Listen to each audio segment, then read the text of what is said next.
ප්‍රබෝධමත් දැසනක් අපි ඊදා සතියන්ත දවසේ හිත් සුවපත් කරන මේ වෙසක් පුර පසළොස්වක පොහොය කේන්ද්‍ර කරගත්තු වෙසක් සතිය තුළ ජීවිතයට ඒ උතුම් වූ අමා ධර්මයේ ලං කරගන්න මෙත් පාමුල අරඹන්නට සූදානම් වන මොහොත.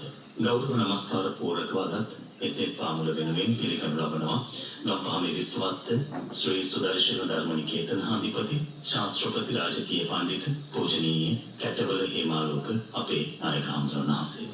බුදුරජාණන් වහන්සේගේ උත්තරීතර ගුණයන් ප්‍රකට වෙන ඒ වගේම ගිහි සමාජයේ අපට අපේ ජීවිතය වෙලා පවතින අකුසලයන් පිළිබඳ අකුසල මූල පිළිබඳව මනාලෙස පැහැදිලි කර දෙන්න දහමින් හිත හික්මවාගෙන අකුසලයට වරසිත ධර්මයට යොමු කරන මෙත් පාමුලේ ධර්මානුශාසනාව ආරම්භ කරන්නට සූදානම් වන මොහොතේ අපි අද දවසේදී දායකත්වය සිහිපත් කරන්නට කැමැතියි. බොහොම ශ්‍රද්ධාවෙන් අද මෙත් පාමුලේ දායකත්වය හොරණ කනන්විල පෙරන්කියාවල පදිංචි පද්මිනී හේමලතා කරුණාරත්න මහත්මිය ඇතුළු පවුලේ පින්තුන් විසින් සිදු කරන්නේ එයත්න්ටත් මේ ධර්ම දේශනාවේ කුසලයේ නිවීම පිණිසම වේවායි කියා ප්‍රාර්ථනා කරමින් පූජනීය කැටවල හේමාලෝක අපේ නායක හඳුනන හංසයට ඇරයුම් කරනවා. මෙත් පාමුලේ ධර්මානුශාසනාව පැවැත්වීමට අවසරයි ස්වාමීන් වහන්සේ. සාදු සාදු සාදු.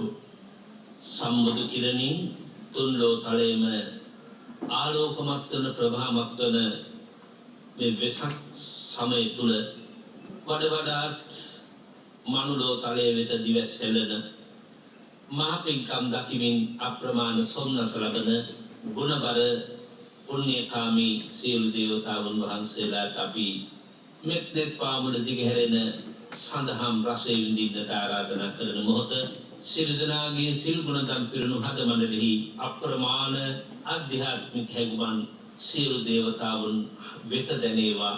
සියලු දේවතාවෝ දහම් නාදයේ වෙනුවෙන් මනුලෝ තලයට වඩා ආශක්ත වේවා කියන ප්‍රාර්ථනාවෙන් හැමදෙනාම දේවතා ආරාධනාවට සූදානම් වෙමු. නද දෙන පාද සලබින් සිත තුටු වන්නේ සිරසෙහි මිනිඔටුනු රැස් කඳ බබරන්නේ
භාග්‍යවතුන් වහන්සේට මාගේ ආම්සමය ප්‍රතිපත්ති ගුණ පිරි නමස්කාරය වේවා කියන අදිෂ්ඨානයෙන් අපි නමස්කාර කරමු. දෙතිස් පුරිස් ලකෝලිංගත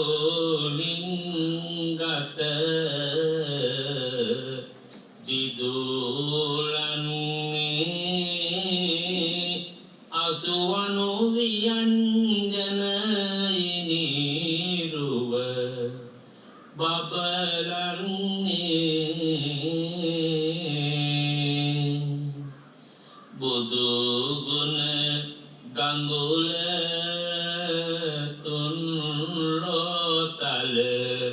සනසන්නේ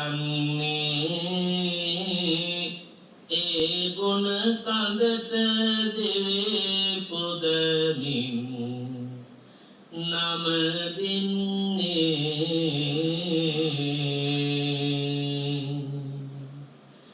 නමෝ තස්ස භගවතෝ අරහතෝ සම්මා සම්බුද්දස්ස නමෝ තස්ස භගවතෝ අරහතෝ සම්මා සම්බුද්දස්ස නමෝ තස්ස භගවතෝ අරහතෝ සම්මා සම්බුද්දස්ස දුට්ඨෝ අත්තං අජානාති දුට්ඨෝ ධම්මං නපස්සති අන්ධං තමං තදා හෝති යං දෝසෝ සහතේ නරංති අභිවන්දනීය පාකමල්ලති ගරු කටයුතු පරම පූජනීය මහා සංඝරත්නයේ අවසරයි ගරු කටයුතු පූජනීය මෙහෙණින් වහන්සේලා ඇතුළු ධර්ම ශ්‍රාවක ශ්‍රාවිකා සදහව වෙසක් පුන් සඳින් මුළු ලොව සුපහන්ව තිබෙන ඒ වගේම තුරුලතා අතරින් ගලා හැලෙන සඳ කිරණින් ලෝකය විචිත්‍රවත්ව පවතින මේ පුණ්‍යවන්ත මොහොතේ සදහවත් ඔබ හැම දෙනාගේම ජීවිත වඩා ධර්මයේ සෞන්දර්ය ශක්තිය ඇතුළු කර ගැනීමෙන් ජීවිතයේ හඬා වැටෙන තැන් වලට දහම් ශක්තිය ආයෝජනය කරගෙන නැවත ජීවිතේ නගා සිටවන්නටයි මේ ධර්මයෙන් ලැබෙන උත්තරීතර ප්‍රයෝජනෙ වෙනුවෙන් ඔබේ සවන්පත් විවර කොටගෙන මේ මොහොතේ සූදානම් වෙන්නේ. අද අපේ හද මන්දිරය දහම් නදියෙන් සෝභාමත් කර ගැනීමේ අරමුණ මුල් කරගෙන ඔබට දහම් දානයේ රස විඳින්නට අපට දහම් දානයේ බෙදා හදා දෙන්නට ඒ සඳහා අපේ net fm ගුවන් විදුලියට අවශ්‍ය ශක්තිය ලබා දීම සඳහා දායකත්වයෙන් එකතු වෙන්නේ හොරණ කනන්විල පෙරන්ගියාවල ගම්මානයේ පදිංචි පින්වන්ත පද්මිනී හේමලතා කරුණාරත්න පින්වත් උවැසිය ඇතුළු පවුලේ සම්බුදු පිරිසයි. එම සදහවත් බුදු පිරිස මේ උදා වූ වෙසක් සතිය තුළ සිදු කරන්නට ලැබුණු මේ මහා පින්කම ගැන අප්‍රමාණ ලෙස සොම්නසට පැමිණෙන්න ඕනේ. විශේෂයෙන් net fm ගුවන් විදුලිය විකාශනය කරන මේ ධර්ම දේශනා සඳහා දීර්ඝ පිරිසක් දීර්ඝ පෙළගස්මක් තුළ රැඳී සිටිනවා තමන්ගේ දායකත්වය උදාපත් කරගන්නට.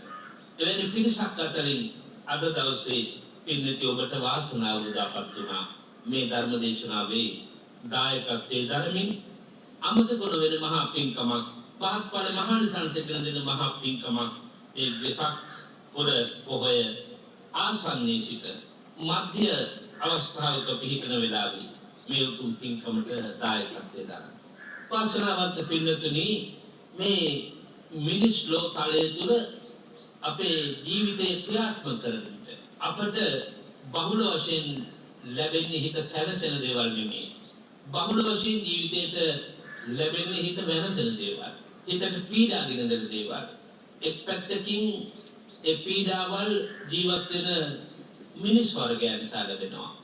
පනහන ගමන් පින්නතු ඔබේ හිතට යම් පීඩාවක්, යම් වේදනාවක් මේ මොහොත වන විට අත්විඳින්නට සිදු වී තිබෙනවා නම් ඔබම ජීවිතයේ සමග ප්‍රායෝගිකව සම්බන්ධ කරගෙන බලන්න මට මේ පීඩාව විඳින්නට සිද්ධ වුණේ මේ මිනිස් වර්ගයන් නිසා.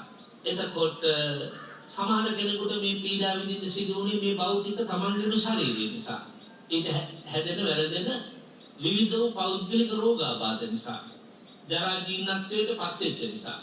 තවත් කෙනෙකුට මේ ලෝකේ වෙලාගෙන තියෙන මේ වසංගත ස්වභාවය නිසා. අන්න ඒ රෝගාබාධ නිසා ප්‍රසිද්ධ වාක්‍යයක් තියෙනවානේ ආරෝග්‍ය පරමාලාභ.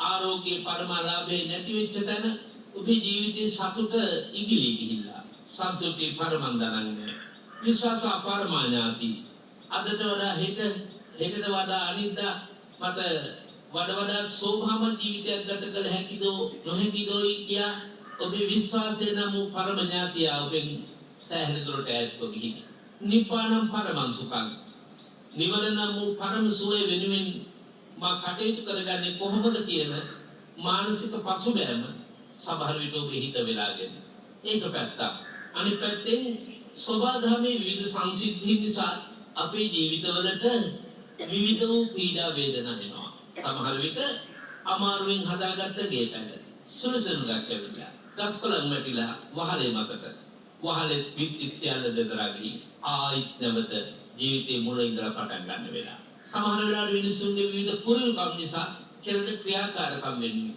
දැන් විවිධ මාර්ග සකස් කිරීම ආදී දේවල් උමං සකස් කිරීම වගේ දේවල් වලට මේ පොළව කනින වැඩ පිළිවෙලවල නිසා තමන්ගේ ගෙවල් දොරවල බිත්ති පුපුරලා තියෙන අවස්ථා හඬා වැටෙන අවස්ථා අනේ මම බොහෝ අමාරුවෙන් විදේශවල කල්ගත කරලා 54ක් හොයාගෙන විල හදාගත්තු ගේ පැල දැන් මට අලුතින් ගෙයක් දොරක් හදාගන්න අතේ වක්කමකුත් නැහැ අනේ මට වෙච්ච දේ කියලා චිත්ත පීඩාවන් අප්‍රමාණව උහුලන අවස්ථාවක නම් ඔබේ මේ හිත පවතින්නේ අන්න එවැනි හිතටයි ධර්මයේ සිසිල වඩා ශක්තියක් ගෙන දෙන්නේ ලෝකේ අපි බලාපොරොත්තු වෙන දේවල් ඒ ආකාරයකට සිද්ධ වෙන්නේ නැහැ ඒ බුදුබණ ඇත්තද කියලා බලන්න ජීවිතෙත් එක්ක අචින්තම් විභවති චින්තිතම් විනාශති මහණෙනි ලෝකේ සිදුවදී සිදු වෙන්නේ නැහැ නොසිතූ දේවල්ම තමයි බොහෝ දිනකට සිද්ධ වෙන්නේ කියන කාරණාව භාග්‍යවතුන් වහන්සේගේ සුප්‍රසිද්ධ දහම් පදයක්.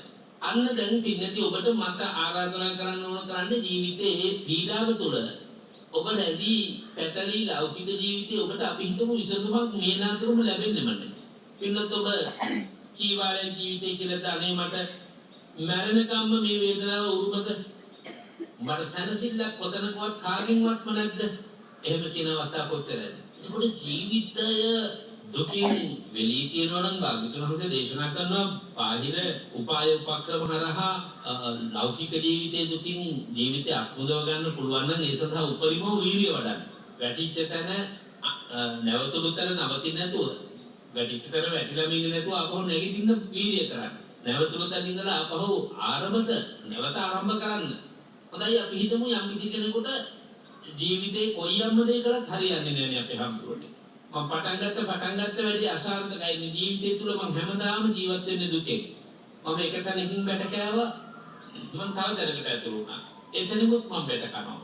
එතකොට ජීවිතේම උරුම දුකනේ. දැන් අපේ පුණහාමුදුරුවෝ කිව්වා වගේ සුණාපරන්දනගේ පුණහාමුදුරුවන්ගේ භාග්‍යතුන් වහන්සේ අහනවානේ ඔබට එහි වාසය කරන අය හරිම කුරුරුයි. මේ දවස්වල සාකච්ඡා කරමින් ඉන්න ධර්මාත්‍රකාව වගේ. ඒ අය ඔබට ජීවිතය හානි කළොත් ඔබ මොකද හිතන්නේ? ස්වාමීනි සමහර අය තමන්ගේ ජීවිතේ තමන්ගේ තින්ම හානි කරගන්න කොච්චර දේ හොයනා ඉන්නවද? එහෙව් අය මම උපක්‍රමයක් නොසොයාම මට මේ අය මගේ ජීවිතේ හානි කරන එක අතකට මම සියලු විහාර කරගන්නේ වළක්වන විදිහේ හොඳ වැඩක් බවට පත් වුණා නේ කියලා ස්වාමීනි මං හිත හදාගන්න. ඒ වගේ පින්වත්නි මිනිස්සු මොනතරම් පින්කම් කරනත් අවබෝධ කරගන්න උත්සාහ කරන්නේ දුක්ඛ සත්‍ය නම් ආර්යයන් වහන්සේලා ලෝකයේ ආර්ය භූමියේ සිට දැකවදාළ දුක්ඛ පිළිබඳ අත්දැකීම මට අර මම කියුවේ මේ මනුෂ්‍ය තලයෙන්ම මේ සබදාමයේ ඇතිවෙච්ච විවිධ විපර්යාසයන් තුලින්ම ලැබුණ නොවේදයි පින්වත් ඔබට හිතන්න පුළුවන් නේ දුක්ඛ දුක්ඛතා විපරිණාම දුක්ඛතා සංඛාර දුක්ඛතා කියන බුදුබණ පද තුනයි පින්නති ඔබට තේරෙන ආකාරයෙන්ම මම මේ විස්තර කරනවා. ඒ නිසා පින්නති ඔබට ජීවිතය තුළ මෙබඳු වෙලාවක ධර්මයේ උතුම් සිසිලෙන් සිත දෝවණය කරගන්න ඕන කරන්නේ తాවකාලිකව දුක නිවා ගන්න විතරක් නෙමෙයි. ආර්ය ධර්මය හරහා දුක්ඛ ආර්ය සත්‍ය අවබෝධ කරගන්නයි. විශේෂයෙන් විසක් සමය නිසා මට හිතෙනවා තරමකට නමුත් මේ ආර්ය සත්‍ය ධර්මයන් සැකෙමින් නමුත් මේ මොහොතේ එකතු කළොත් හොඳයි කියලා. පින්වත්නි තථාගත භාග්‍යවත් අරහත් සම්මා සම්බුදුරජාණන් වහන්සේ අවබෝධ කොට වදාළ දුක්ඛ සත්‍ය ලැයිස්තු පින්වත්කට පාඩම්. ඒ දුක්ඛ සත්‍ය පිළිබඳ ලැයිස්තුවේ සඳහන් වෙනවා ජාතිපි දුක්ඛ, ජරාපි දුක්ඛ, ව්‍යාධිපි දුක්ඛ, මරණපි දුක්ඛ. ඒ හතරම කය හරහා හිතට දැනෙන දුක් පීඩා. ඊළඟට ඍජුවම හිතට දැනෙන දුක් පීඩා කොහොමද? පින්නත් ඔබට මතකයිනේ. මොකද අප්පියෙහි සම්පයෝගෝ දුක්ඛෝ, පියෙහි විපයෝගෝ දුක්ඛෝ, යම්පිච්ඡා නරගති තම්පි දුක්ඛ. අප්‍රිය දේවල් ජීවිතයට සිදුවීම අපි ඒක නිර්වචනය කරගන්න හදන්නේ අප්‍රියන් හා එක්වීම කියන එක. නමුත් අප්‍රිය දෙයින් කියලා මතක තියාගන්න. අප්‍රිය නොවන දේවල් මගේ ජීවිතේට සිද්ධ වෙනවා නම් අප්‍රියෙහි සම්පයෝගෝ දුක්ඛෝ. මම බලාපොරොත්තු වෙලා හිටපු බලාපොරොත්තු බිඳ වැටි යනවා නම් ප්‍රියයෙන් වෙන්නීමක්. අනිත් පැත්තෙන් ඒකම තවදුරටත් දිගුවක් වශයෙන් විවරණය වෙනවා. යම්පිච්ඡ නලබති කම්පි දුක්ඛ සංකිට්ඨේන පංච උපාදානස්කන්ධ දුක්ඛාති. මහණෙනි යමක් කැමති වෙනවා නම් යමක් ප්‍රාර්ථනා කරනවා නම් ඒ කැමති වෙන ප්‍රාර්ථනා කරන දේවල් ඒ ආකාරයෙන් සිද්ධ දෙවීම ජීවිතේ පීඩාකාරී දේවල්. ඒ කොහොම මේ දෙවනි නැස්තුවමයි කියන්නේ කෙලිම කයට රෝ කෙලිම මනසටයි. ඒකේ මනසට බාහිර ලෝකේ හා සසඳීමෙන් තමයි ඒ කියපු දුක් පැති තුනම හම්බ වෙන්නේ. මොනවද? ප්‍රිය දේවල් වලින් ඈත් වෙන්න සිදුවීම සහ අප්‍රිය දේවල් ජීවිතේට සිදුවීම. අවශ්‍ය වෙන අපට අපේ ජීවිතයේ අත්දැකීමට අනුරූපව ඒක සහසම්බන්ධ කරගන්න පුළුවන්. මොකද අනේ මම මේ ගෙදර ජීවත් වෙන්නේ අපායක වගේ. මට යන්න තැනක් නැති නිසා මම ජීවත් වෙනවා මරණකම් කියලා හිතනවා මිසක් අන්න ඒ බඳුයක් ගන්න බලන්න එතන අපිට පේනනේ අප්‍රිය සංප්‍රයෝගයේ තියෙන දුක් පීඩාව. දැන් මම අහුවොත් පින්නත් ඔබ ජීවිතේ දුක් වලින් වැඩිපුරම දුක් විඳලා තියෙන මොන අංශයෙන්ද කියලා එතන කියන්නේ ස්වාමීනි නොගැලපෙන අයත් එක්ක එකට ජීවත් වෙන්න සිද්ධ වීමම තමයි මම මේ දුක් පීඩා විඳින්නේ වැඩිපුර. මම උපන්දා ඉඳලා මරණකම්ම මට දුක් පීඩා ලැබුණේ මට ආශ්‍රය කරන දෙවිචායි. මම අප්‍රිය කරන අයම තමයි හැමදාම මම ප්‍රිය කරන කෙනෙක් මෙයා මට සතුට උපදවන කෙනෙක් කියලා ලඟ වෙච්ච හැමෝගෙම මට අන්තිමට උරුම වුණේ කඳුලක් විතරයි ස්වාමීනි, වේදනාවක් විතරයි.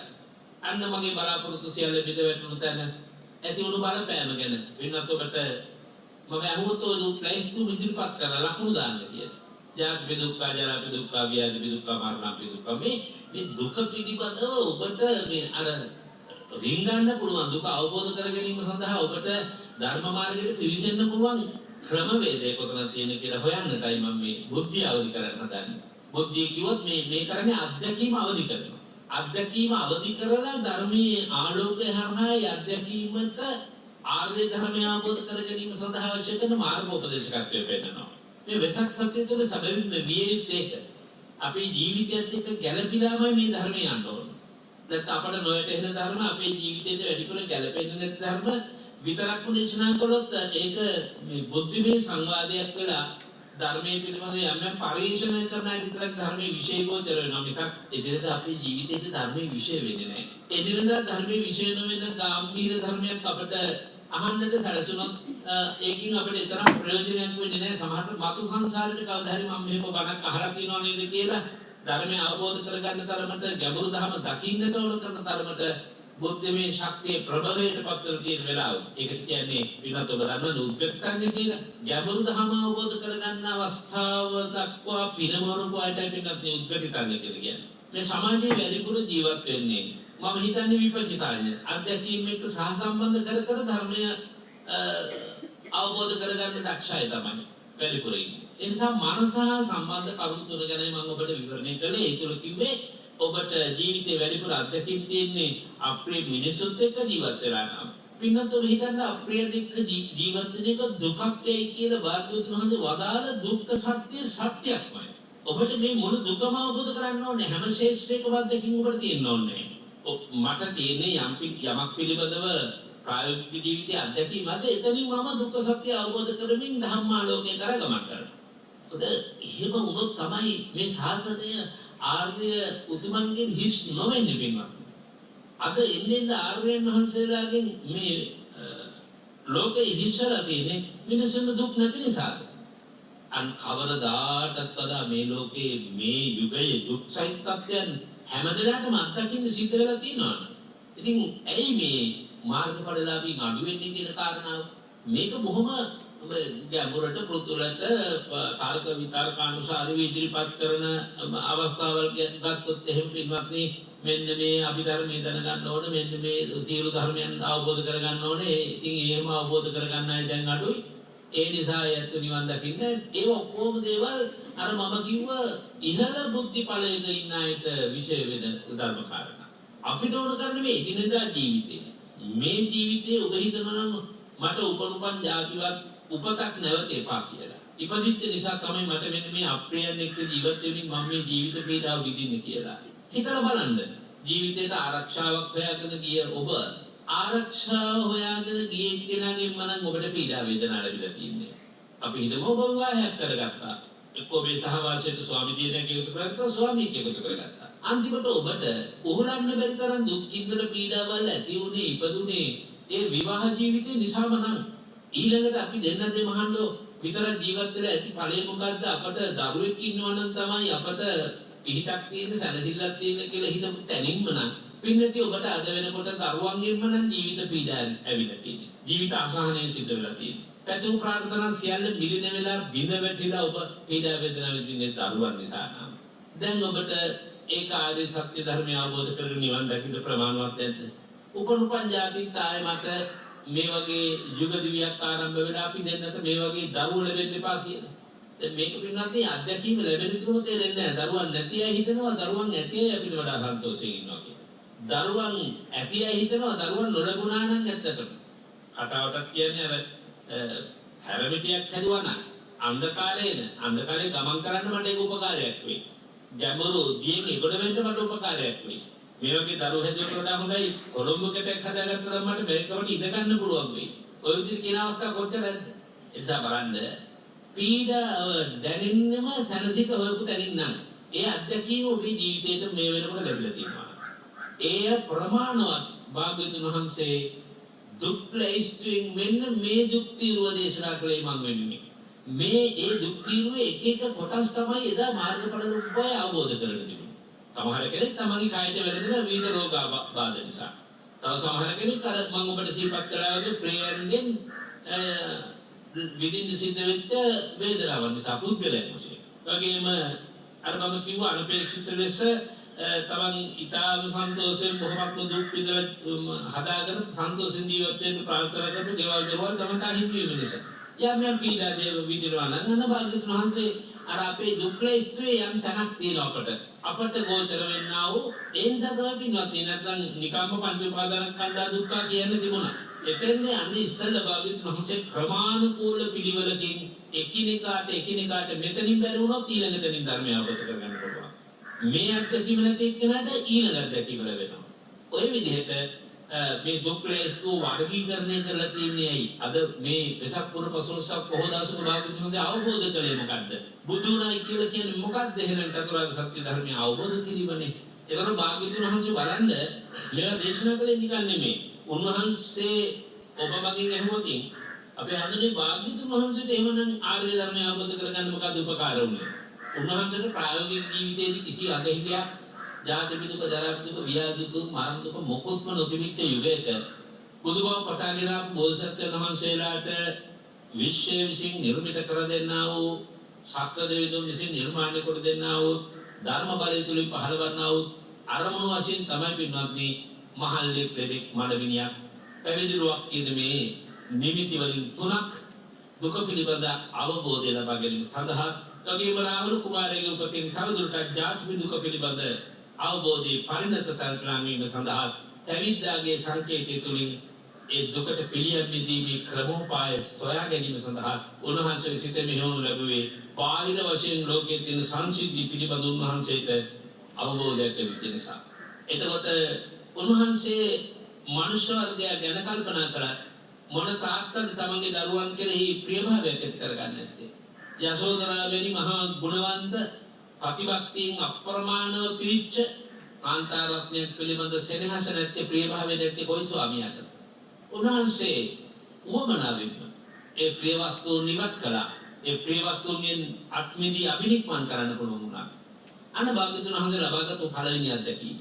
අර අත්දැකීම් බාහිර වශයෙන් අනිත්‍යයෙන් ලැබිච්ච අත්දැකීම. මේක භාග්‍යවතුන් වහන්සේ තමා විසින්ම අත්දැකපු දේවල්. අප්පිහි සම්පයෝග දුක්ඛෝ. ඊළඟට භාග්‍යවතුන් වහන්සේට ගිහිගෙන් ඉක්මනට පළවෙනි පින්ඩපාත ලැබෙන වෙලාවෙම අප්‍රිය සම්ප්‍රයෝගී අත්දැකීම ලැබුණා උන්වහන්සේට. ඊළඟට පින්වත් ඔබ දන්නවා සසර පුරාවටම කල්පනා කළා. දෙව්දත්තර නම් වූ අප්‍රිය පුද්ගලයා, දේශසහගත පුද්ගලයාගේ අත්දැකීම ලැබුණා. මේ ජීවිතයේදී දෙව්දත්තර විතරක් නෙමෙයි සුපබුද්ධ රජුගේ මොත් ඒ වගේ ගැහැට විඳින්න සිදු වුණා භාග්‍යවතුන් වහන්සේට. ඒ විතරක් නෙමෙයි ඒ සම්මා සම්බෝධියට పూర్වයේ සිද්ධ වෙච්ච සිද්ධි කොච්චර තියෙනවද ඊට පශ්චාත් කාලීනව බුදුබවට පත් වුණාට පස්සේ සිද්ධි ගැන කල්පනා කළා. චම්බාගේ භික්ෂුන් වහන්සේලා භාග්‍යවතුන් වහන්සේ හදාපු මේ නිර්මල ශාසනයට ඇතුළු වෙලා ඒ ශාසනයට කිලිටි කිරීමෙන් කොයිතරම් භාග්‍යවතුන් වහන්සේට ප්‍රශ්න වලට මුහුණ දෙන්න සිද්ධ වුණා. සතරස කියන්නේ 17 කණ්ඩායම කියන්නේ අපි කියන්නේ.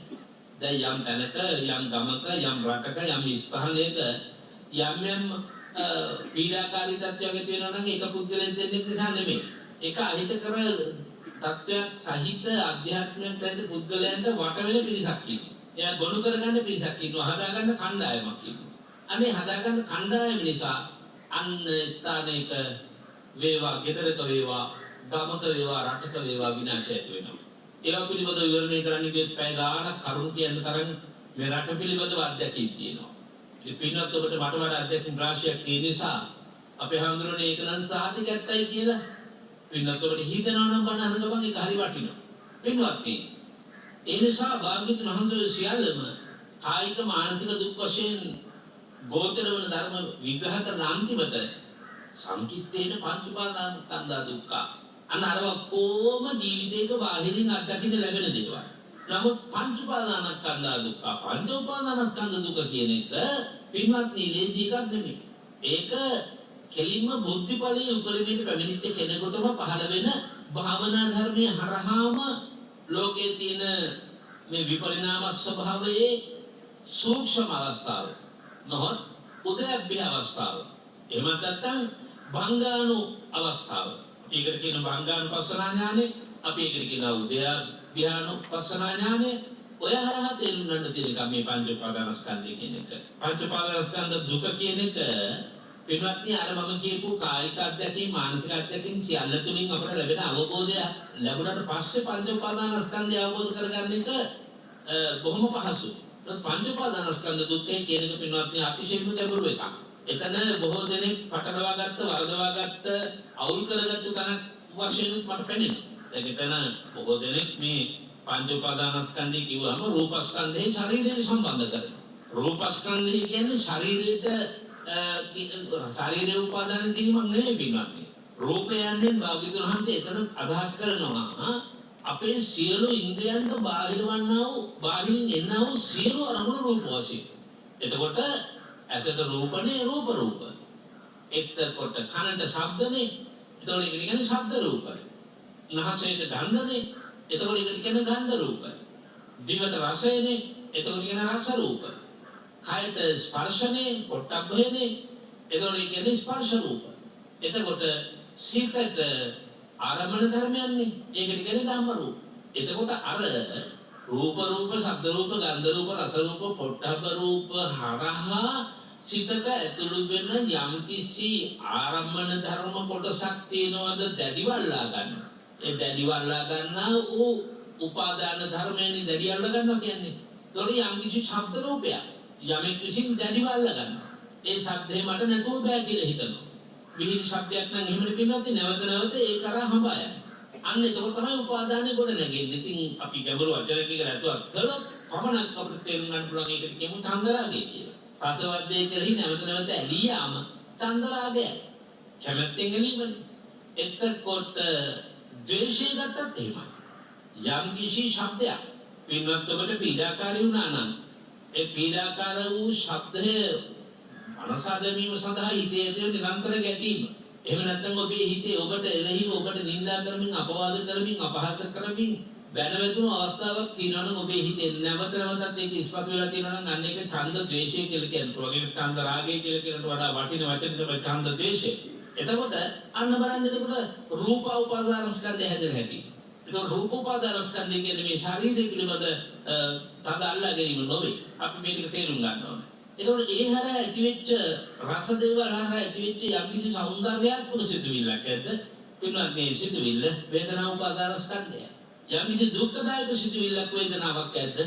ඒ දුක් වේදනාව අන්න භාග්‍යවතුන් වහන්සේ වදාළ ආකාරයට ඒක පංච උපාදානස්කන්ධේ වේදනා උපාදානස්කන්ධ දුකයි. ওই විදිහට තමයි සංඥා සංකාර විඥාන පහම පිටනත්නි විවරණය කරගන්න තියෙන්නේ. ඒ සඳහාම කාලය වැඩිපුර වෙන් කරන්නේ නැහැ. මේ වෙසක් සමය තුළ ආර්ය සත්‍ය ධර්මයේ යම් කිසි දැක්මක් වෙනකොට තිරිඳ කරන්නට අවශ්‍යයි. එතකොට තමයි මේ ධර්ම දේශනා පිළිබඳව අංග සම්පූර්ණ ස්වභාවයක් වෙන්නේ. දැන් පින්වත් ඔබට මතකයි මම අද ධර්ම දේශනාව සඳහා මාතෘකා කළේ දුට්ඨෝ අට්ඨං ඥානාති දුට්ඨෝ ධම්මං පස්සති අන්දන්තමං තදා හෝති යං දෝසෝ සහතේ නරං. මේ අපේ මහ බෝසතාණන් වහන්සේ කෘෂ්ණතාපසය වශයෙන් තවස්කම් පුරන කාලේ සක්දේව රජුරවණ්ඩ කළ ධර්ම දේශනාවක ඇතුළත් ගාථාවක් නෑ.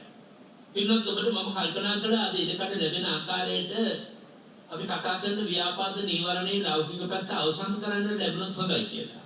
ඒ නිසා මේ ව්‍යාපාදයට අයිති දේශනාවක් මහ බෝසතාණන් වහන්සේ සක්දේවිඳුන්ට දේශනා කරන ගාථාව තමයි ගාථාවක් එකක් තමයි මම ඔබට මාතෘකා කළේ. ඒකේ පළවෙනි ගාථාව ගැන කල්පනා කළොත් ඒ ගාථා රත්නේ මෙහිමයි. සක්දේවියන්ට කියන කෘෂ්ණතාපසය නැත්නම් මහ බෝසතාණන් අප්පෝ හුත්වා බහු හෝති වඩ්ඩකේසෝ අකන්තියෝ ආසග්ගි බහුපායාසෝ තස්මා කෝධන් නරෝතේ. සක්දේව රජතුමනි එතුමා හො ප්‍රශ්නකට උත්තර වශයෙන් මේක විවරණය කරන්නේ නොවිසන ගතිය නිසා හටගන්න. ඒ කියන්නේ යමක් පිළිබඳව ඉවසීම උරු පුහුණු කරගත්තේ නැති හිතක් නිසා හටගන්න. ක්‍රෝධය පළමුව බොහෝම පුංචි එකයි හටගන්නේ. පස්සේ ටික මහත් වෙනවා. මහත් උනේ නැත්නම් වටේ නැහැ මහත් කරනවා. ක්‍රෝධය තනියම ඇති වෙන එකක් නෙමෙයි. Taman දෙතු වෙච්ච පාඩුවක් වෙනුවෙන් අපි හිතුව කවුරු හරි කියපු නින්දාසහගත වචනේ. ඔයාට එහෙම කිව්වද? ඔයාට මෙහෙමත් කිව්වද? ඔයාව කතාරින්න එපා. ඔය අල්ලගෙන යන්න. ඔයාට කරපෙකට ඔයා එකට එක කරලා මිසක් පස්ස බලන්න එපා කියලා. ඔන්න අපිට අපේ හිත නැවත අවශ්‍යයි. ද්වේෂයෙන් අවශ්‍යල, ක්‍රෝධයෙන් අවශ්‍යල අපේ හිත තුළ තවදුරටත් මේ පීඩාව වැඩි කරනු ලබනෝනේ. විරුද්ධ කාර්යයක් කෙරෙහි නැවත ඉල්ලෙන්න ස්වභාවයක් ඇති කර ගන්නවා. ඉතින් ඒක බොහෝ දුක් දෙන එකක් මහණෙනි කියලා. භාග්‍යවතුන් වහන්සේ දේශනා කරන මේ කෘෂ්ණතාපසය හැටියට සක්දේව තුමන්ට දේශනා කරපු දේශනාව ආරා. දැන් අපි මම මේක කවියකින් මෙහෙම කිව්වොත් උඩා ගැඹුරු නැති දිය උල්පත මුලදී හඳා බසින ගංගාවක් වේයගදී ක්‍රෝධ සිතක් පමණක් වත් මුලදී වඩමහත් කරදර සිදුවේ යගදී. පින්වත් ඔබට ලෞකික මට්ටමින් බලවන්න ඔබේ හිතේ යම්කිසි කෙනෙක් කෙරෙහි යම්කිසි දෙයක් කෙරෙහි කලකිරීමක් සහිත තරහවක් ගැටීමක් ක්‍රෝධයක් ආවා කියලා අපි හිතමු. පළවෙනි සිතුවිල්ලෙන්ම මේක ඉවසන්න පුරුදු වෙන්න. මේක හොඳ පාරමිතාවක්. පින්වත් ඔබ දන්නා දස පාරමිතා අතර ඉවසීම හොඳ පාරමිතාවක්. ඒ ඉවසීම නම් වූ පාරමිතා ශක්තිය පින්වත් ඔබ තුල තියෙනවා නම් අපි අහලා තියෙනවා ඉවසීමෙන් සැනසීම ලැබෙනවා. ඉවසීමෙන් සැනසීම ලැබෙන්නේ අන්න මම කිව්ව මූලාරම්භක මොහොතේ ඉවසුවොත් තමයි අපට අකට සැනසීම ලැබෙන්නේ. හොඳයි ආරම්භක මොහොතේ අපි ඉවස ගන්න බැරි වුණා කියලා හිතමු. පරිගන්න හිතක් ආවා කියලා හිතමු. පරිගන්න හිතලා අපි අතිමුත් වචනයක් කියුණා කියලා හිතමු. ඊට පස්සේ හිතන්න ඕන ටිකක් නැවතිල්ලේ පැත්තකටලා මගේ කෝපය හිතේ ඇති වුණා විතරක් නෙමෙයි. මගේ කෝපය වචනයකටත් නැගුණා. මෙතනින් එපිටට යන්න නොදී මං මේ කෝපය මා තුලින් ඉවසා කරා ගන්නවා. දැන් සමහරවිට Tamante එරෙහිව නින්දා කළගෙන කතා කළගෙන ඔබ ඉදිරියේ නැතුව ඇති. නමුත් ඔබ තනියෙන් හිතලා කතා කරලා බලලා නෑ. මම මේකට එකට කියන්නේ නෑ. මම නැවත කියන්නේ නෑ මගේ තින් කියන්නේ බෑ. අන්න ඔබට කෝපයේ මධ්‍ය අවස්ථාවේදී ඉවසන්න පුළුවන් වුණා. හිතලා බලන්න. දැන් කෝපයේ මධ්‍ය අවස්ථාවේ ඉවසන්න බැරි වෙච්ච අය තමයි ඊළඟට අවියවද අතට ගන්න. අන්න අවුලෙන් අවුලක් පටලවිල්ලක් හදාගෙන ජීවිත අවුල් කරගන්න එහෙමයි පින්වත්නි. ඒ නිසා භාග්‍යවතුන් වහන්සේ තවත් ගාථාවක් දේශනා කරනවා. අනත්ත ජනනෝ දෝසෝ චිත්තං පකෝපන බයමන්තරතෝ ජාතං තං ජනෝ නාව විජ්ජති. ද්වේෂය තමන්ට වගේම අනුන්ට අනර්ථය උපදවනවා. ඔයගෙම තමන්ගේ පැහැදිලි හිත බොර කරලා දානවා. දෝෂෝ චිත්තප්පකෝපන විවේකයි. ද්වේෂය තමන්ගේ හිත බොර කරලා දානවා. දැන් පිටත ඔබ දන්නවා පිරිසිදු පැහැබර වතුර ඇතුලේ තියෙන ලිම් පතුලේ තියෙන දේවල් දකින්න පුළුවන්.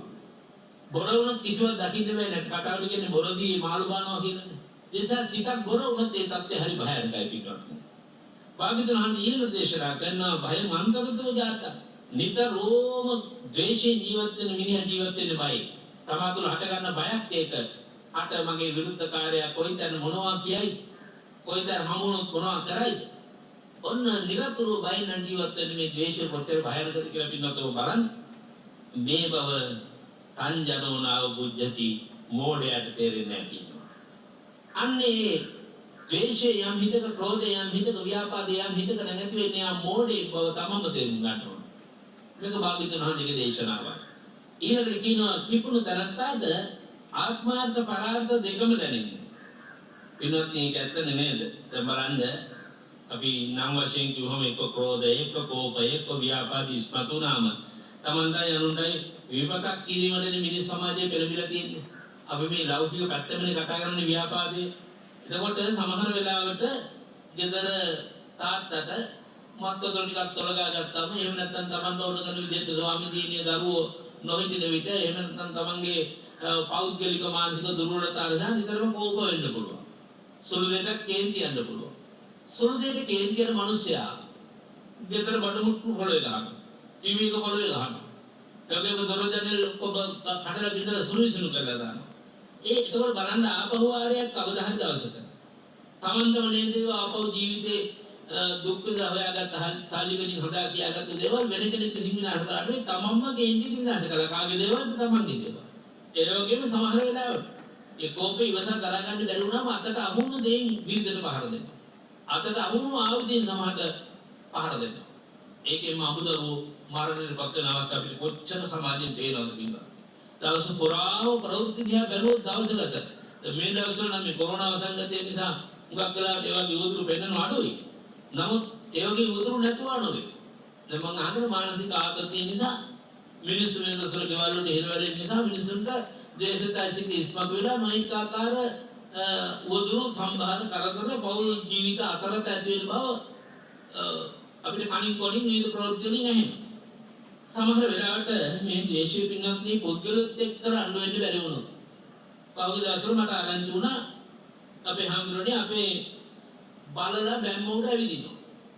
ඉතින් අපේ බලලා අරගෙන බලලගේ කකුලක් කඩලා. ඉතින් දැන් කකුල් තුනෙන් ඌ ඇවිද ගන්නවා හරි අමාරුයි. අන්න බලන්න මිනිස්සුත් එක්ක අල්ලපු විතර මිනිස්සුත් එක්ක තියෙන දේශයේ පරිගත්ත ලස්සන. තිරිසන් සතෙකුගෙන් පරිගන්න හිතන මිනිහා තවත් තිරිසනෙක් නිසා ඉමිනිහෙක් නන්නේ. ඔයගෙම සමහරු අපිට දැක්කා බල්ලන්ට කූඩුව ඇතුළේම දාලා ගින් කියනවා. මේ මිනිස්සුන්ගෙන් පරිගන්න ඕනේ බලන්න දේශය ඇවිස්සුනහම අනේ මේ තිරිසනෙක් නෙමෙයි මේ තිරිසන් සතා මොනවද දන්නවද තිරිසන් සතෙක් අපි හිතමු අපේ වක්තතාව කියලා. බල්ලෙක් ආවක් අපි හිතමු. බල්ලා දන්නවද මෙන්න මේ ඉන්නේ මේ ප්‍රයත්න තමයි අපේ මහත්යට අයිති. මං ඉන්න ගෙදර මෙන්න මේ භූමි සීමාවෙන් ඉවර වෙනවා. මේ තමයි මගේ අපේ ගෙදර ගේට්ටුව. මෙතනින් එළියට ගියොත් මේ පාර අහවල් දෙන රහවල්තෙන් යන පාර. පාරෙන් එහා පැත්තේ ගෙදර ඊටම මෙන්න මේ සීමාවේ තියෙන කියලා ඒක දන්නවා. ඒ තිරිසනාගේ තිරිසන්කම කියලා කියන්නේ ඒකනේ. ඉතින් තිරිසන් සතා වක්කට ඇවිල්ලා ඉන්නවා දැක්කොත්. තවහට බල පහ කරනවා දැක්කොත්. තිරිසනාට තනක් නතර නැහැ පිටත් ඒකනේ යාර තිරිසනා කියන්නේ. ඒකෝර තනක් නොදන්න තිරිසනාට හිතක් පපුවක් නැති මිනිස්සු තමයි පහර දීලා මරන්නේ. පහර දීලා අඩුබඩු කඩන්නේ. අන්න මිනිස්සුන්ගේ දේශේ එළියට ආවම සත්තුන්ගෙන් පවා පරිගන්න මිනිස්සු කොච්චර ඉන්නවද? ඒ වගේම කෙලින් ඇවිල්ලා පරිගන්න බැරි වුණොත් මිනිස්සුන්ට සමහර අය ඉන්නෝනේ දියුණු වෙන්නම දෙන්නේ නැහැ නේ පින්නත්. අපි හිතමු යම් කෙනෙක් විවාහ ජීවිතයක් සඳහා යෝජනාවක් කරනවා. අතරමඟ රැඳිලා නැවතිලා ඉඳලා කියනවා ඔයා ආවල් ගෙදරට යනවා එනවා මම මේ ඔයා දැක්කාම හරි පිංගන්ට පුතෙක් වගේ වෙන්නේ මම ඒ නිසා මේ පොඩ්ඩක් ටිකක් සිහි කල්පනාවෙන් වැඩ කළොත් හොඳයි කියලා මොකද ඒගොල්ලන්ගේ චරිත නම් ඉතර හොඳ නැහැ. මේ මට හුඟක් දේවල් ආරංචි ඉතින් අපි ළඟ සාධකත්ව උනතරක් තියෙනවා. අනේ කීප දෙනෙක් එක්කම ඔය ළමයා එහෙම ඇවිදිනවා යනවා අපටත් දැකලා තියෙනවා. ඉතින් පුතා මේවා අපි කිව්වා කියලා කියන්න නම් එපා. නමුත් පස්සෙන් පහු අනේ අපි ඒවා කියන්න හිතාගෙන හිටියේ කියලා කිව්වොත් පුතා ඉතින් ඇයි නැන්දේ කලින් කිව්වනම් ඔක මං කරගන්නේ නැනේ කීයටවත් කියලා කියයිනේ. ඉතින් ඒ හින්දා ඒවා මේ කියන්නේ කියලා හොර රාදේම මගදී හම්බෙලාට විවාහ ජීවිතේ කඩලා විනාශ කරනවා. මොකද ඒ දරුවෝ සන්තෝෂින් ඉන්නවා දකින්න බැරි ඊර්ෂ්‍යාව. ඒකට කියන්නේ කෝපය කියලා. ඔය දෙන වෙන තැන් ඕන තරම් පින්නත් මට වඩා අත්දැකීම් ගිහි සමාජයේ පින්නත් ඔබට තියෙන මිනිසුන්ට ක්‍රියාත්මක දියුණු පවුණු වෙලා ඉන්නවා නම් හුණියම් කරනවා අපේ සංගහනවා. ඒ නිසා භාග්‍යවතුන් වහන්සේ එක තැනක දේශනා කරනවා මේ ක්‍රෝධය කියන්නේ හරියට විෂ මිශ්‍ර මිහිරි ආහාරයක් වගේ කියලා. හරි මිහිරි. නමුත් ඒකට ඒක විෂ මිශ්‍ර වෙලා ඉන්නේ. අපි එදා මේවා ගැන හරි අවබෝධයෙන් ඉන්න ඕන පිටවත්නි. භාග්‍යවතුන් වහන්සේ මේ ක්‍රෝධය ගැන දේශනා කරපු සූත්‍ර දේශනා අතරත මේ ක්‍රෝධයයි උපනාහයයි කියන වචන දෙක එකට සහසම්බන්ධ කරපු අවස්ථා අපේ බණ පොතේ මුණ ගැහෙනවා. විශේෂයෙන් මේක මුණ ගැහෙන වැදගත් සූත්‍රය තමයි මේ වසල සූත්‍රය. පින්නත් ඔබ දන්නවනේ වසල සූත්‍ර දේශනා කළේ කාටද? අග්ගික භාරද්වාජ කියන බමුණටනේ. ඇත්තටම පිරිත් පොත් වහන්සේගේ වසල සූත්‍රය කියලා තියෙන එකට තියෙන තේමාව තමයි අග්ගික භාරද්වාජ සූත්‍රය කියලා. ඒක හොඳට මතක තියාගන්නකෝ.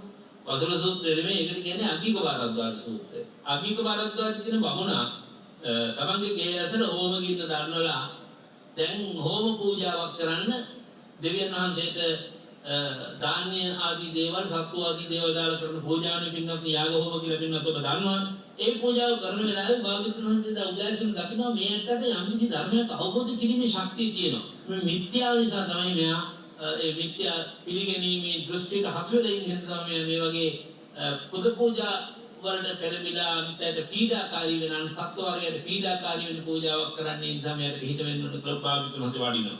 ඈතින්ම දැක්කම අන්නරමම කියපු කෝපය නැත්නම් උපනාහය හිතේ ඇවිස්සෙන්න පටන් ගත්තා. කාගේද අගික භාරද්වාජ බමුණා. බුදුහාමුදුරුවෝ දැක්ක බමුණා බලවත් කෝප වෙලා බුදුහාමුදුරන්ට මේ වසලයා එන්න බෑ යන්න කියලා පින්වත්නි දැනගත්තා. බුදුහාමුදුරුවෝ කල්පනා කරනවා බුදුරජාණන් වහන්සේගේ මේ මහා බුද්ධි පරිචය ඒකනේ පින්වත්නි වරක් ඇහුව බුදුහාමුදුරනේ ඔබ වහන්සේ කලින් සෝදානම් වෙලා මේ වගේ ප්‍රශ්නයක් ඇහුවොත් එහෙම මම මේ වගේ උත්තරයක් දෙනවද කියලා ඈති පිටද ඉන්නේ ප්‍රශ්න ඇහුවම උත්තර දෙන්න ඔබ වහන්සේ ශනිකව උත්තර දෙන්නේ කොහොමද කියලා ඇහුවාම භාග්‍යවතුන් වහන්සේ කියනවනේ නර ඔබ දන්නවා ඔබ රටේ පිළිබඳ සියලු දේ දන්නවනේ එතන ඔබ කලින් පාඩම් කරගෙන ඉන්නවද කවුරු හරි මගෙන් අහුවොත් මෙන්න මේ කොටස මොකක්ද කියලා මම මේකට උත්තර දෙන්නේ මෙන්න මේ නමින් කියලා ඔබ ඈත් වෙලා ඉන්නවා ඒ වගේ මම අරමුණට අනුරූපව ඒ වෙලාවේ උත්තරයක් දෙන්න කියලා භාග්‍යවතුන් වහන්සේ දේශනා කරනවා දැන් භාග්‍යවතුන් වහන්සේට දෝෂාරෝපණය කරන්න හිතලා කිව්වේ මොකද්ද වසලය එන්න එපා බලන්න භාග්‍යවතුන් වහන්සේගේ මේ බුද්ධ ශක්තිය මේ වෙලාවේ බුද්ධ ගුණේ විශේෂයෙන් දීපත් කරන වෙලාවේ මේකත් අපි හරි වටිනා ගුණයක් බුදුරජාණන් වහන්සේගේ මොකද ඒ මොහොතේ එළෙන දෙයට අදාළ කාරණාව හරහා බණ කියන්න පුළුවන් භාග්‍යවතුන් වහන්සේට එතකොට භාග්‍යවතුන් වහන්සේ අහන ඔබ දන්නවද වසලෙක් වෙන්න ඕන කරන කරුණ මොනවද කියලා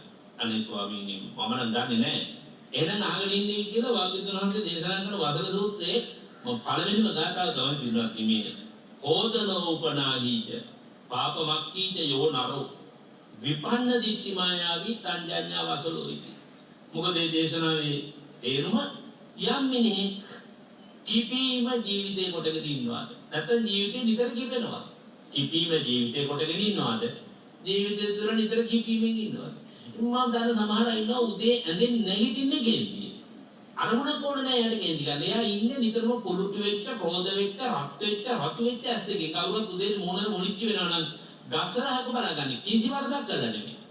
කායිකවත් hina වෙන්නේ නැහැ. කායිකවත් කතා කරන්නේ නැහැ. මාන්නය, ක්‍රෝධය කියන දෙක මොඩයට එකවර එනවද පින්නවත්. ඒකෙන් යන්තම් කවුරු හරි අපි හිතමුකෝ එහෙට මෙහෙට ඇවිදිනකොට වස්ත්‍ර කොටක් ඇඟේ යවුනත් එදින පින්නත් කෝපයටපත් වෙන්නේ. මොකද ඇඟේ හැප්පෙන්නේ. දැන් පින්නත් ඔබට මතකනේ අර සාරිපුත්‍රයන් වහන්සේටත් වතාවක් අර වික්ෂුන් වහන්සේනමක් කිව්වනේ ස්වාමීනි වට එහෙම ගහගෙන ගියයි කියලා මෙයා. සාරිපුත්‍රයන් වහන්සේට. ඉතින් ඒ වගේ පින්නත් රෙදි පොට ඇඟේ වැදුනත් ඇත්ත. එක මොකුත් ඕනේ නැහැ. හයියෙන් හුලං වැදුනත්, හයියෙන් වැස්සත්, හයියෙන් පෑවුවත් නිතරම කියන්නේ. ඉතින් ජීවිතේ කොටගෙන තියෙන කෝපය. හැම වෙලාවෙම රෞද්‍රතාවයෙන් යුක්ත සිදුවිලි. කොයි වෙලාවකත් මෛත්‍රියෙන්, ගුණයෙන් සතේ දිහා බලන්න මිනිස්සු දිහා බලන්න එහෙම බැරි මිනිස්සු කොච්චර ඉන්නවද මොන ජීවිතේම ජීවත් වෙන්නේ ක්‍රෝධයෙන්. ඉතින් ඒ වගේ චරිත ලෝකේ තියෙන හින්දානේ භාග්‍යවතුන් වහන්සේ දේශනා කළේ ශ්‍රද්ධා බුද්ධි විතරක එක පැත්තකින් ඉඳලා. අනිත් ඒක ගත්තම තියෙනවා රාග ද්වේෂ මෝහ චරිත. රාග ද්වේෂ මොහ. එයින් භයානකම චරිතය තමයි පිටාත්ී දේශ චරිතය. රාග චරිතයට වඩා භයානකයි දේශ චරිතය. මම එක මේ ඉස්සරහා දවසක මගේ ධර්ම දේශනාව ඉස්මතු කළා. එතකොට අංගික බරද මමලට කියනවා යම් කිසි මිනිහ ජීවිතේ කොටගෙන කෝපේ තියෙනවා නම් කෝපෙින්ම ජීවත් වෙනවා නම් ඒ දැන් කෝපේ නිසානේ භාග්‍යතුන් වහන්සේ කතා කළේ පටන් ගත්තේ මෙතන. කෝදනෝ උපනාහිත හරිම ලස්සනයි. කෝදනෝ කියන්නේ කිපෙනසුළු බව. උපනාහිත කියන්නේ පින්වත්නි බැඳගත්ත වෛර තියෙනවා. හරි පොඩි පොඩි ප්‍රශ්න ඇති වෙන මිනිස්සු අතර. ඊට පස්සේ ආයෙ හිතවත් වෙලා යාළු වෙලා ආයෙ දුකක් ඇති වුණාට පස්සේ අනේ අහවලට දුකක් ඇති වුණා මම එක මොළදී පොඩි ගැටලුවක් ඇති වුණා මං ඒවා එකක් හිතේ තියාගෙන ඉන්නේ කියලා එහෙම නැතාසුට හිතින් ආපහු කතා කරලා මිත්‍රශීලී වෙන්න බැරි නම් එයාගේ හිතේ තියෙන උපනාහය බඳින ලද වෛරය කියලා කියන්නේ වෛර බැඳ ගන්නවා කියලා කියන්නේ වෛරය අතාරින්නේ වෛර බැඳ ගන්නවා අන්න ඒ වගේ පවිත්‍ර ලාමක ගුණ මතුනේ විපර්යාස දුෂ්ට මායාවත් යමක් තුළ තියෙනවා දාන්න අගික බරද්දවද ඒ තමයි වාසලේ කරන පළවෙනි කාරණා. ඇත්තට අපේ සමාජයේ වසල සූත්‍රය නැවත නැවත දේශනා කරන්න ඕන කරන සූත්‍රයක්. ඔගේම මේ සූත්‍ර වල ප්‍රෝධයේ තියෙන තැන කොහෙද කියලා හොයපු අවස්ථාවල මට තවත් හම්බෙච්ච සූත්‍ර දේශනා කරන්න විදිහට පරාභව සූත්‍රය. අපි මේ යම් දහම් කරුණු විවරණය කරනකොට මේ දහම් කාරණේ පෝෂණය කරන කරුණු ගන්න පුළුවන් සූත්‍ර දේවල් දේශනා මොනවද ඒ වගේම ඔබට නිතර කියවලා හොයාගන්න පුළුවන් දේ සූත්‍ර දේශනා මොනවද කියලා තමයි මම නිතර අවධානය යොමු කරන්නේ. ධම්මපදේ උනත් උපදේශාත්මක කර්ම වශයෙන් ගන්න ඔබට සොයා ගන්න පුළුවන්. මේ දේශනේ සියල්ල විවරණය කරන්න දෙකට නරඹුණත් ඉන්නත් ඔබට පුළුවන් මේ පොතපත අධ්‍යයනය කරලා තවදුරටත් දැනුම දිනු කරගන්න. දැන් පින්නතොල පරාභව සූත්‍රය වතකයිනේ. පරාභව සූත්‍රයේ අනවන්නේ පළවෙනි පරාභව කාරණා දැනගත්ත පිළිහෙන කාරණා මංගල සූත්‍රයේ ප්‍රතිපක්ෂ කාරණානේ පිළිහිම කාරණා කියන පින්නත් ඊට පස්සේ දෙවෙනි කාරණාව අහනවා ඊට පස්සේ තුන්වෙනි කාරණාව අනුභවයක් දෙනවා මතකද? නිද්දාසීලී සවාසීලී අනුත්තා තාචයෝ නරෝ අනසෝ කෝද පඤ්ඤානෝ කිම් පරාභවතෝ මුඛං යම් ගිනේ පිළිහෙන්න තියෙන ප්‍රධාන කාරණා අතර නිතරම නිින්දෙන් කල්ගත කරනවද පාන්දර එළිය වැටිලා අවදි වෙන්නේ නැතුව මිනිස්සු 9ට 10ට උදේ නැගිටිනව නේද ගෙදරක කෙනෙක්. ඒ ගෙදර පිළිහෙනවා. ඒ වගේම නිතරම සමූහයක් එක්ක තනියම හිතන්න තනියම ජීවත් වෙන්න පිරිසක් ඉන්න තර නිශ්ශබ්දතාවයේ ගරු කරන්න. එහෙම බැයිනම් සමූහයක් කියලා හිතර ඇලෙනවද? සමාජීවී කියන්නේ එකයි. අනුත්තාතාචයෝ නරෝ නැගී සිටින වීර්යයක් නැද්ද? අර මං කිව්වාගේ වැටුණු තැන ජීවිත ප්‍රශ්න ළඟ වැටිලා ජීවත් වෙනවද? වැදගත්ම දේ තමයි උපතින්ම ආරද වෙලා ක්‍රෝධය ජීවිතයේ ලක්ෂණය කොටගෙන ජීවත් වෙනවද? අන්න මහණෙනි එයා පරාභවයටපත් වෙනවා. එතකොට මා සිහිපත් කරහින් පින්වත්නි උපනාහි කියන මේ චිත්තෝපක්ලේශී සිතක ඇති වුණාම ඕනෝන් කලහ කරගෙන මහ විනාශයටපත් වෙන බවට කතන්දර ඕනෑ තරම් තියෙනවා ලස්සන කතන්දර. පින්වත් ඔබට මම ටිකක් රසවත් වෙන්නත් එකකාරී බව මිදෙන්නත් ඕන හින්දා පුංචි කතාවක් මතක් කරගන්න. ඒකට කියන්නේ කොළොන් ගහ සහ වලහගේ කතාව. දවසක් වලහෙක් හිමාල ප්‍රදේශයේ ආහාර සොයාගෙන ගිහිල්ලා කොළොන් ගහක් යට නිදාගන්න. දැන් කොළොන් ගහක් යට ඔහොම නිදාගෙන ඉන්න ගමන් ඒ ගහේ දිවිච්ච අත්තක් බිඳිලා වලහගේ ඇඟ උඩට වැටෙනවා. වලහ කල්පනා කරනවා මේ හතුරුකම මට කළේ මේ ගහේ ඉන්න රූප දෙවියා. දැන් මිනිස්සු ජීවිතේ පින්නන්නේ ඔබට විරුද්ධකාරයෙකුට ඔබ ගිහින් දේවාලයකට පහනක් පත්තු කරලා පූජා වට්ටියක් තියලා පොල් ගෙඩියක් ගහලා ඉවරුණා මේ මිනිහට විපතක් වුණොත් ඔබ හිතනවා අවල් දේවාලේ හරි සත්තයි ඒ දෙයියෝ තමයි මේ විපත කළේ. ඒ වගේම සමහර වෙලාවට බිඳු විභාගය සමත් වුණා රස්සාවක් තියෙනකොට රස්සාවක් හම්බ වුණා ඒ වගේම විවාහයක් හරිය නැති කෙනා විවාහයක් හරි ගියා. ඒක එහෙම උනේ. දැන් මානසික තරංග වලින් යම් කිසි බලපෑමක් සිද්ධ වෙනවා කියන එක හැබැයි දෙවියෝ අපට එකක්වත් කරලා දෙන්නේ නැහැ කාටවත් විපත්ති කරන්නේ නැහැ කාටවත් සම්පත්තිය උදා කරන්නේ නැහැ දේවතාවෝ. දේවතාවන් එහෙම කරන්න ශක්තිය නැහැ. නමුත් දෙවියෝ වේවා වෙනත් ගහක් මොකක් හරි අරමුණු කරගෙන මේවා යම් කිසි කාලයක් දීර්ඝව තමයි මානසික තරංග එකට යොදනවා නම් ඒතොර යම් කිසි ප්‍රතික්‍රියාවක් දකින්න පුළුවන් මානසික තරංග වල වගේ. දැන් මෙතන එහෙම එකක් නෙමෙයි සිද්ධ වුනේ මම මේ කාරණේට යමක් ඉස්පතු කරන්න ඕන හින්දා පින්වත් මේ. මම මේක සිහිපත් කළේ දැන් මේ හතරකම කලේ කවුරු කියලා හිතුවද මේ වලහ මේ ගහේ ඉන්න රුක් දෙවියා. වඩා කවුරුත් නැගලා බලනකොට ඇත්තට මේ ගහේ රුක් දෙවියෙක් ඉන්නවා. දෙවියන් කියනවා මම උඹේ ගහේ පොළ කෑවෙත් නැහැ. මම උඹේ ගහේ අතු බින්දෙත් නැහැ.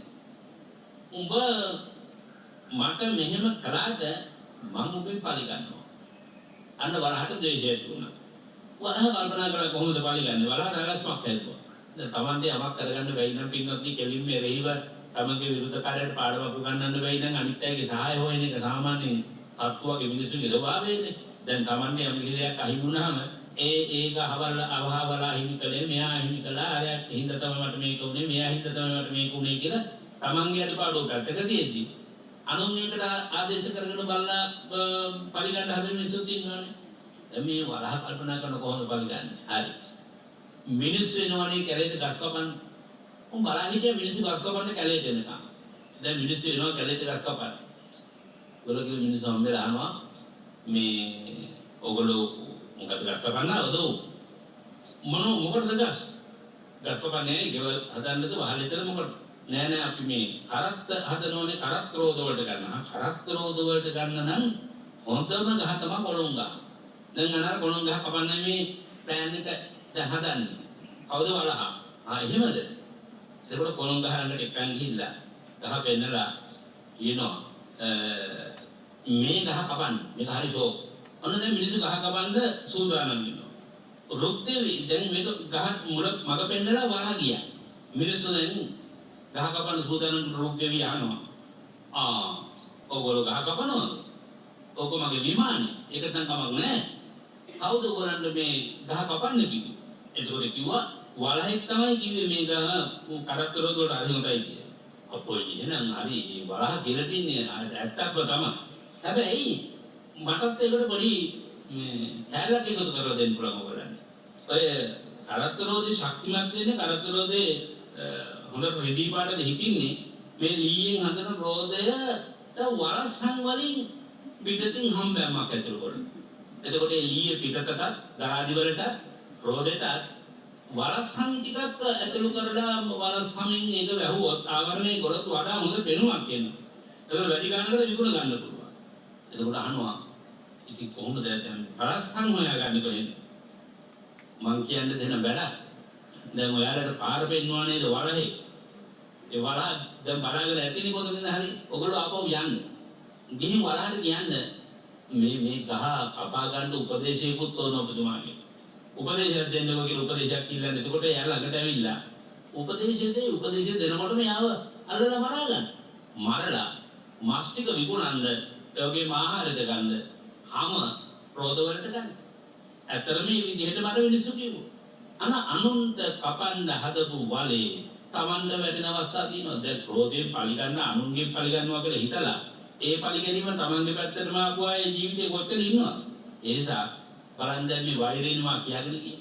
අන්තිමට මිනිස්සු ගහක් කපාගෙන වලහක් මරාගෙන ගියා. ඒකෙන් සිද්ධ වුණේ වලහගේ ජීවිතේ නැති වුණා. රුක් දෙවියන්ගේ වාසස්ථාන නැතිව විනාශයටපත් වුණා. ඔය විදිහට අනුන්ගෙන් පලි ගන්න හිතන එක්කෙනා හිතන්න ඕනේ මම අනුන්ගෙන් පලි ගත්තට අනුන්ගෙන් පලි ගැනීමක් විතර නෙවෙයි මේ. දැන් අපි හිතමු හිර කඳවුරු වල මුළු ජීවිතේම සමහරලාට මිනිමරුන් වලට අහු වෙලා ඉන්න අය ගැන කල්පනා කළොත් ඒ අය අනුන්ට පාඩමක් උගන්වන්න හිතලා එළියට බහපු අය අනුන්ගෙන් පලි ගන්න හිතලා අනුන්ට පීඩා දුන්නු අය අනුන් මරා දාපු අය දැන් අද උන් මරණකම් ඉඳපත් ගන්න අන්න අනුන්ට පීඩා දෙන්න සූදානම් නම් පින්නක් ඒකෙන් Tamanda පීඩාවක් ඇති වෙන්නේ ඒකමවත් ලැබෙන අන්තිම විනාඩි 2-3 ඇතුළත මම මේ කතාවත් පින්නත් ඔබට කැටියෙන් මතක් කරනවා මොන දවසක් මේ කතාව තියෙන්නේ කවුඩගේ බක මොනගේ වෛරය ගැන දැන් පින්නත් ඔබ හිතලා තියෙනවනේ නායිමුගට සිද්ධි වගේ කතා දන්නවනේ ඒ වගේ කවුඩෝ කියන්නේ කවුඩගේ බක මොනගේ වෛරය ඇති වෙච්ච හැටි දන්නවද පින්නත් ඔබ අද වෙනතුරු පරම්පරාවට ඒ වෛරය ගිහින් තියෙනවනේ කැලේ සත්තු එකතු වෙලා කැලේට රජ කෙනෙක්පත් කරගන්න සාකච්ඡාවක් කළා. ඉතින් බෞද්ධරේ කෝ බක මොන හොඳයි.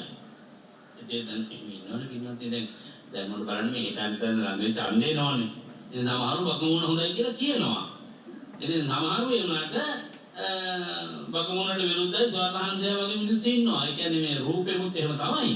නමුත් ගතිගුණ වලත් එහෙම මිනිස්සු ඉන්නවා නේ. ඒ නිසා මම මේ උදාහරණයක් ගන්නත් එකයි මේක මතක් කරන්නේ. දැන් කවුද විරුද්ධ වුණා බක මොන රජකම් කරලා බලන්න නිකා හැටියත් මුගේ මොන හැටි. දැක්කම ගහන්න හිතනවා මෛත්‍රිය පළාතක තියෙනවා දෙන්නා එපා මේ කවවත් කරගන්න. දැන් බක මොනට හරි කේන්ති කවුදගේ පස්සේ එලාගෙන ගියා.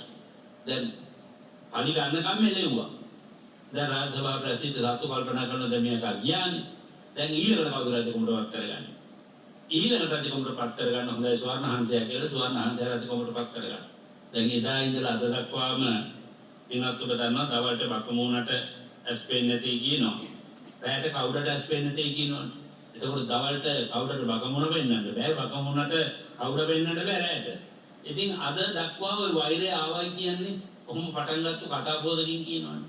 ඉතින් ඒ වගේ වෛරය දිගින් දිගට ගෙන නොයා. ඒ මොහොතේ මේ වෛරය එහෙම නැත්නම් උපනාය අපට වළක්වා ගන්න පුළුවන්කම තියෙනවා නම් පින්වත්නි අපේ ජීවිත දෙපැත්තම පැත්තෙම සහනයටපත් වෙනවා.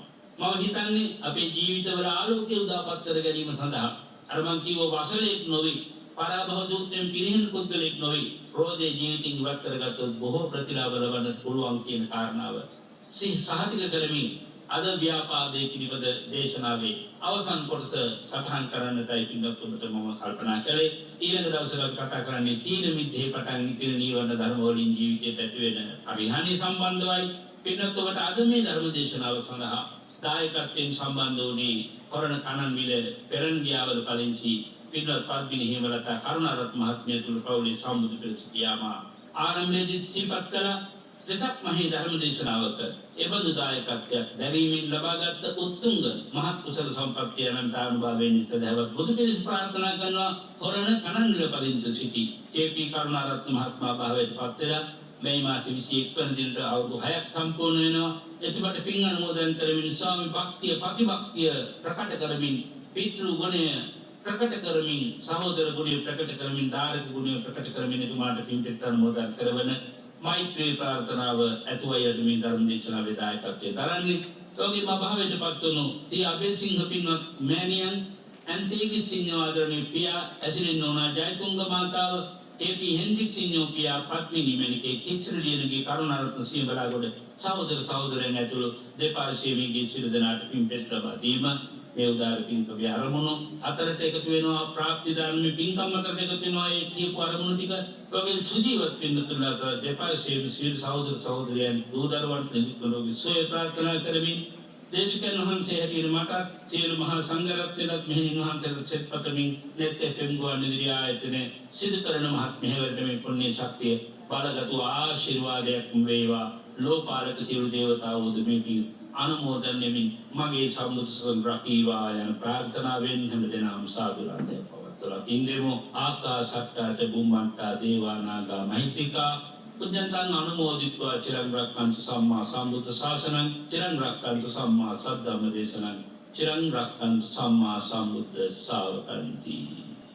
මෙතේ තාමුල ධර්ම දේශනාවයි නිමාවට පත්ුනේ. අද තරමක් නිවුණු වටපිටාවක තිබෙන මේ සමාජයට නිදහම් ඔසුව සැබවින්ම තවත් හිත නිවා සනසාවන දහම් ඔසුවක් බවට පත් වුණා. අපි අර පෙරත් සිහිපත් කළා වගේ අකුසල මූලයන් තුල සිත් ඔද්දලව තිබෙන මොහොතක ඒ අකුසල මූලයන් හඳුනා ගන්නට අපි යොමු නොවන මොහොතක එය මනා ලෙස පහදා දෙමින් මේ අකුසල මූලයන් යයි හඳුනා ගන්නට වටපිටාවක් සේම ඒ නිදන මාර්ගයන් පිළිබඳව ධර්මානුකූල විග්‍රහයක් අද දේශනාව තුළ අන්තර්ගත වුණා. ඔබට ඔබේ මනුෂ්‍ය ජීවිතය තුළ වටිනාකමක් තවදුරටත් වැඩි කරගන්නට මේ දේශනාව විවහල් වන්නට ඇති. ඒ උතුම් මගපින් වූ පූජනීය කැටවල හේමාලෝක නායක හාමුදුරන් වහන්සේට මේ කුසල් පාරමී ශක්තියක්ව මේ උතුම් ගෞතම සසුනේ නිවලින් සැනහෙන්නට හේතු වේවා වාසනාව වේවා කියලා ප්‍රාර්ථනා කරමින් විරාමයක් ලබා ධර්ම සාකච්ඡාව සමග මෙත් පාමුලෙන් අපි නැවතත් මුණ ගැසෙනවා. හැදෙන්න මෙත් සමග මෙත් පාමුල සමග